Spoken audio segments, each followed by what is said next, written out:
The young and the restless spoilers. Amanda's return to Genoa City arrived like a tremor rippling through the foundations of every relationship she had ever known, and when she stood on Devon's doorstep one rain-spattered evening, her eyes held a determination sharper than any storm. No longer the tentative lawyer who had once fled town with her heart in tatters, she had spent months gathering her courage and planning her next move. Knowing that Devon's life had moved on with Abby and their toddler son Dominic, a portrait of domestic bliss that had once been her own dream. As Devon opened the door, his expression a mixture of surprise and residual warmth, Amanda's voice sounded steady, though her heart beat like a drum in her chest. "Devon," she said, her words simple yet charged with unspoken history, "I need to talk to you." Behind him, through the threshold, the soft glow of family photographs and carefully arranged toys hinted at the happy life he now led with Abby. Devon's posture stiffened, and he stepped aside to let her in, offering the polite smile of a man unprepared for what lay ahead.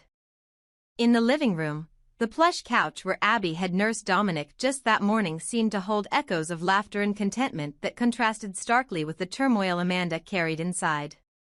She cleared her throat.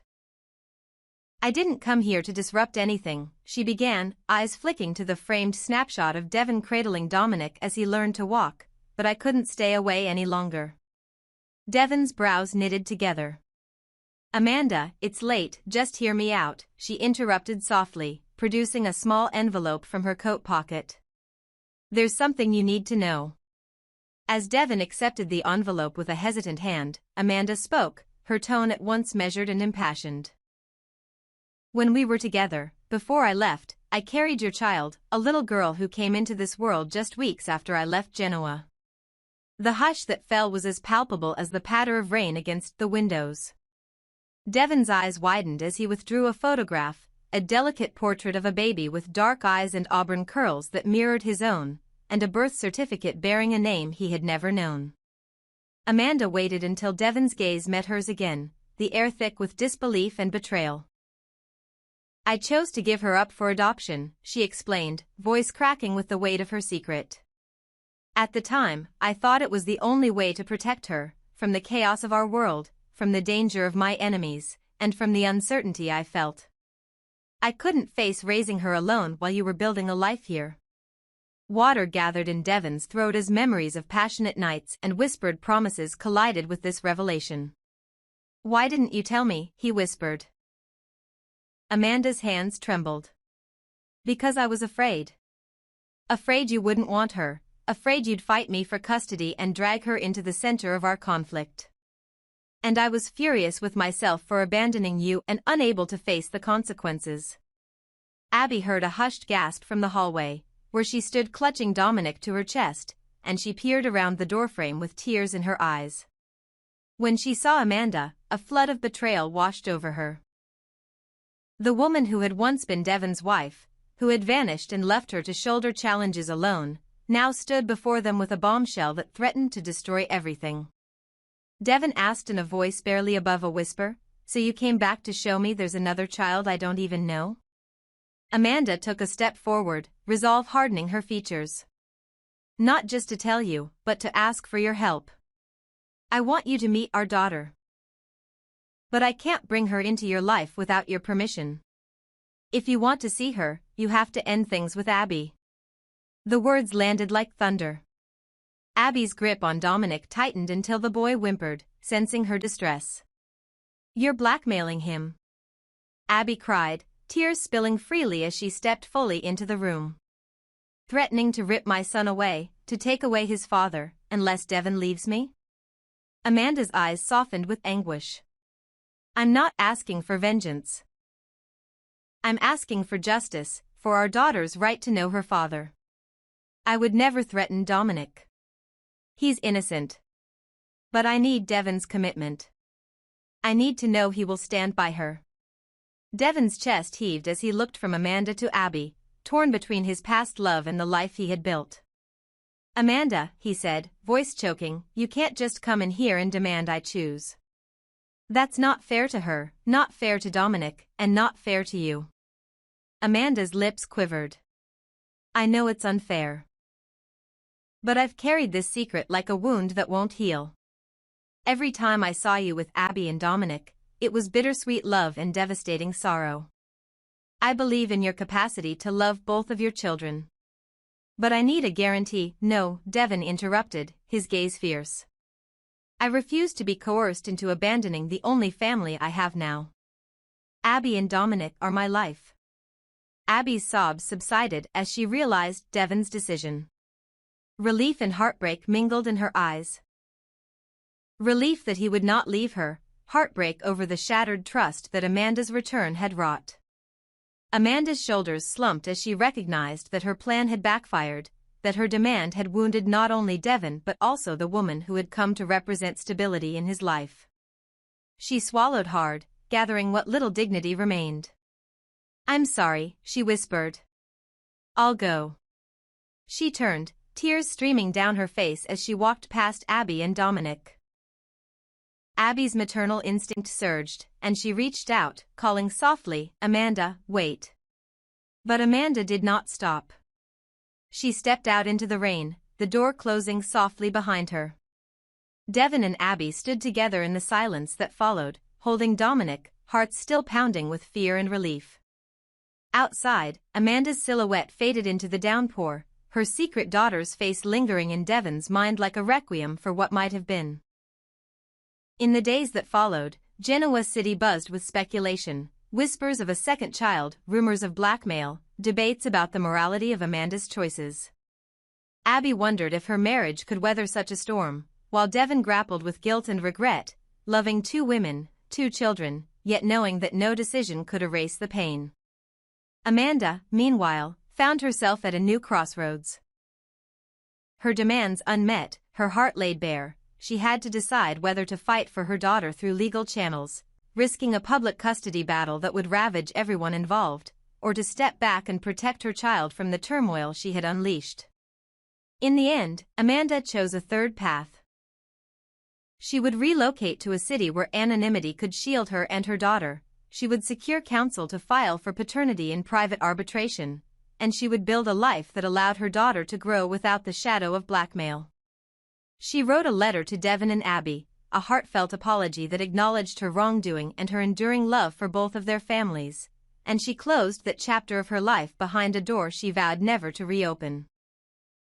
Devon read the letter, tears blurring the words, as Abby held Dominic close.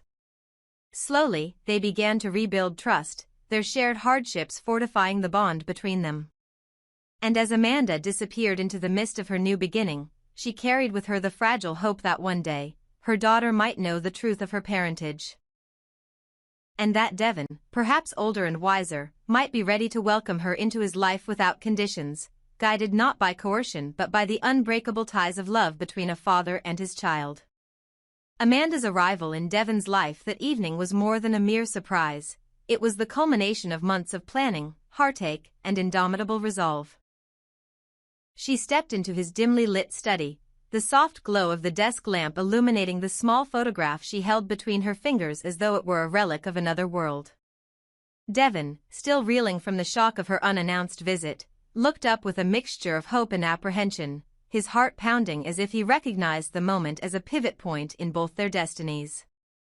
Amanda offered him the photograph without a word, her hand steady despite the storm within. The image was deceptively simple, a tiny face, no more than a handful of weeks old, swaddled in a pastel blanket and staring up with wide, unblinking eyes that were impossibly like Devon's own. At that instant, all the defenses he had erected since her departure crumbled. He reached out, fingers trembling, and turned the photo in his hand as though seeking some hidden message in its creases. "Is this ours?" he whispered, voice thick with wonder and disbelief. Amanda nodded, her gaze unwavering. "I didn't know how else to show you," she said softly.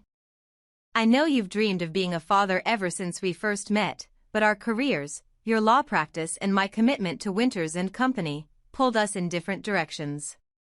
When we parted, I thought it was the only way to preserve what little chance we had at happiness. I never suspected I was carrying your child until weeks after you left." In that instant, Devon's breath caught in his throat as memories of their final nights together flooded back, the stolen kisses in dimly lit corridors, the soft confessions of love they had barely allowed themselves to speak. He lifted his gaze to hers, eyes brimming with tears. "Why didn't you tell me sooner?" he asked, voice cracking with regret. Amanda's expression hardened ever so slightly, as if steeling herself for the impact of his pain. "I was terrified," she confessed. "Terrified that you would resent me for keeping this from you, that you would think I trapped you into fatherhood, or worse, that you would walk away altogether." Devon closed his eyes, the weight of guilt settling heavy on his chest. He thought of Abby and little Dominic, the boy he cradled every night before sleep, whose laughter was the sweetest music in his life. He thought of how the world had seemed so right when Abby had told him she was pregnant, and how they had built a new life around each other and their son. And he thought of Hillary, the woman he had loved before Eclipse Consulting consumed his days, whose untimely death in that tragic accident, an accident his sister Lily had unwittingly precipitated, had left him bereft and angry and convinced he would never again find love. "Amanda," he said, voice barely above a whisper, "I mourned Hillary's loss every day. I buried myself in work because I couldn't face the thought of losing another woman I loved. I thought I'd healed, but I see now I was only hiding." His hand closed around the photograph, and he looked at the infant's face. "She looks exactly like me." Amanda's eyes glistened with tears. "She does. She calls for you, already. When I put her to sleep at night, she murmurs your name. I thought I could protect her by keeping her hidden, but she deserves her father. I deserve to tell you that you have a daughter, our daughter." Devon's heart ached with longing and regret as he envisioned a small child waiting for him beyond those hospital walls, a child who might grow up never knowing her father's embrace if he did not act now. He sank into the chair behind his desk, head in his hands, and whispered, "I'll do anything." Amanda's hope flared like a beacon in the darkness. "Then promise me you'll be her father," she said. "Promise you'll reunite with us." Devon rose, moving around the desk to stand before her. He reached for her hand and lifted it to his lips, pressing a kiss where the photograph rested between her fingers. "I promise," he said, tears spilling freely down his cheeks. "I'll never abandon her." In that moment, every wall of resentment and every barrier of fear dissolved between them.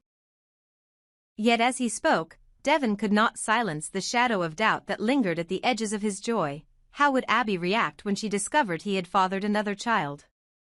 How would Dominic share his father's love with a sister he had never known? And what of the memory of Hillary, whose own daughter, if Hillary's unborn child had survived, might somewhere be waiting for recognition that would never come? Devon knew the path ahead would be fraught with complications. He would have to confront Abby, whose trust he valued above all else, and explain the secret he had kept unknowingly. He would have to arrange for paternity documentation, legal recognition, and the delicate steps of bringing a newborn into his life while preserving the stability of his son's world. But as he stood there, hands entwined with Amanda's, holding the proof of their daughter's existence, he felt something he had not felt in years. An inexorable surge of purpose that transcended fear. "We'll do this together," he said, his voice trembling but resolute. "For her." Amanda nodded, relief and love mingling in her features. "Thank you," she whispered. "Thank you for choosing her." Outside the study, Abby paced the hallway, uncertainty knotting her stomach. She had sensed the shift in Devon's mood the moment Amanda arrived. She pressed little Dominic close, feeling the soft rise and fall of his chest against her heart, and steeled herself for the conversation that would follow. When Devon emerged from the study minutes later, his face streaked with tears but radiant with determination, he took Abby's hand and guided her toward the couch. As Amanda stepped back, giving them space, Devon prepared to lay bare the truth of his past and the promise of his future. A future that would embrace every incarnation of his love, every child he had brought into the world, and every woman who had shaped his heart. In the hush that followed, Devon's decision echoed with profound clarity. He would be father to both Dominic and the daughter he had never known, a role that would demand courage, vulnerability, and boundless devotion. And in that choice lay the true measure of his legacy. Not the empires he built or the victories he claimed in court, but the simple, unbreakable bond of father and child, a bond he would honor above all else for the rest of his days. Devon's jaw tightened as he pierced Lily's calm facade with accusing eyes, insisting that her boss had lied to her about the nature of his mission and that, deep down, none of them trusted her judgment. Lily met his glare without flinching, her voice steady as she reminded him that she had not come to deceive anyone but to forge an alliance built on mutual necessity. Devon's paranoia flared, and he barked, "None of this makes any sense," before ordering her to arrange a formal meeting with the board first thing in the morning. That afternoon, Damien strode into the GCAC offices beside Lily, exuding the wary optimism of a man who has just cleared his conscience with legal counsel. "We've reviewed your proposal," Damien announced, nodding to Lily with a half-smile. "My lawyer and I are prepared to accept your terms." A flicker of genuine warmth crossed Lily's face as she welcomed him into the fold, assuring him that from now on he would have daily access to her team's resources and insights. Damien's relief was palpable. The sense of stepping from the shadows into the light settled his shoulders, and he allowed himself to imagine the scope of what they might achieve together. Yet Lily cautioned him that their work would be arduous, that there were layers of strategy to untangle before any profitable venture could begin. Damien blinked in surprise when she admitted uncertainty about the continuation of her original plan to use him as a double agent. "I thought that arrangement suited us both," he stammered. Lily inclined her head thoughtfully and explained that their discovery of Amanda's sudden appearance, and whispers that Aristotle Dumas had dispatched her as an envoy, changed everything. It seemed Dumas wanted no part in the CAC's operations, implying that any further deception on Damien's part would be both unnecessary and potentially disastrous. Damien's brow furrowed as he processed her words. The man he had believed to be his ultimate puppet master had disavowed even the most clandestine aspects of their scheme. Lily watched him with a mixture of empathy and steel. She, too, had once placed her trust in a man of secrets, only to learn how swiftly alliances could shift in the wake of a newly revealed heir or a whispered accusation. Now, standing before Damien in the spacious but austere GCAC conference room, she extended her hand, and with it, a proposition for honest collaboration. "No more hidden agendas," she promised in a low voice. "From here on out, we build trust through transparency." Damien took her hand, a hesitant smile of gratitude blooming across his face even as the remnants of his earlier confusion lingered in his eyes. In that moment, the winding corridors of power in Genoa City felt just a little less treacherous, if only because two of its players had sworn to remove the knives from their own sleeves.